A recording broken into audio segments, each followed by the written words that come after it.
পারস্য উপসাগর আর কৌশলগতভাবে গুরুত্বপূর্ণ হরমুজ প্রণালীকে কেন্দ্র করে চরম মুখোমুখি অবস্থানে দাঁড়িয়েছে দুই বৈরী দেশ ইরান ও যুক্তরাষ্ট্র। সাম্প্রতিক এই ভয়াবহ পাল্টাপাল্টি হামলা দুপক্ষের মধ্যকার ভাঙ্গর যুদ্ধবিরতিকে এখন চরম ঝুঁকির মুখে ঠেলে দিয়েছে, যা যে কোনো মুহূর্তে বড় ধরনের সংঘাতের রূপ নিতে পারে। মার্কিন সেন্ট্রাল কমান্ড জানিয়েছে, হরমুজ প্রণালীর দিকে ধেয়ে আসা ইরানের 4টি আত্মঘাতী ড্রোন আকাশে ধ্বংস করেছে তারা। এর পরপরই মার্কিন বাহিনী দক্ষিণ ইরানের উপকূলের কুরুক ও কেশম দ্বীপের সামরিক রাডার স্টেশনে জোরালো আঘাত আনে। তবে তেহরানও এই আঘাত মুখ বুজে সহ্য করেনি। মাত্র কয়েক ঘন্টার ব্যবধানে কুয়েত বাহরাইনের অবস্থিত মার্কিন বিমান ও নৌঘাঁটিটি লক্ষ্য করে একযোগে 60টি ব্যালিস্টিক ক্ষেপণাস্ত্র নিক্ষেপ করে ইরান।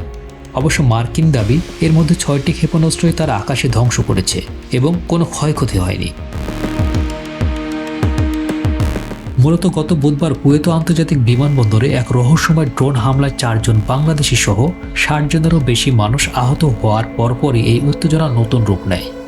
ওয়াশিংটন এই হামলার জন্য ইরানকে সরাসরি দায়ী করলেও ইরানের বিপ্লবী গার্ড বাহিনী তা অস্বীকার করে মার্কিন ক্ষেপণাস্ত্র ব্যবস্থার ত্রুটিকে দায়ী করেছে। এই টানাপোড়েনে গত এপ্রিলে হওয়া চুক্তি এখন ভেস্তে যাওয়ার মুখে। মার্কিন প্রেসিডেন্ট ডোনাল্ড ট্রাম্প স্পষ্ট জানিয়েছেন, নতুন চুক্তি না হওয়া পর্যন্ত ইরানের বন্দরগুলোর ওপর কঠোর নিষেধাজ্ঞা জারি থাকবে। ইতিপূর্বে ইরান হরমুজ প্রণালী বন্ধ করে দিলে বিশ্ববাজারে তেলের দাম হু হু করে বেড়ে গিয়েছিল। ফলে শান্তি আলোচনা থমকে যাওয়া এবং পশ্চিম এশিয়া জুড়ে ছড়িয়ে পড়া এই সংঘাত এখন বিশ্ব অর্থনীতি ও নিরাপত্তার জন্য বিরাট উদ্বেগের কারণ হয়ে দাঁড়িয়েছে। এখন বড় প্রশ্ন একটাই, এই চরম উত্তেজনা কি শেষ পর্যন্ত একটি বিধ্বংসী ধ্বংসের রূপ নেবে, নাকি কূটনৈতিক আলোচনার টেবিলে পরিস্থিতি নিয়ন্ত্রণ আসবে? পুরো বিশ্বের চোখ এখন মধ্যপ্রাচ্যের রণক্ষেত্রের দিকে।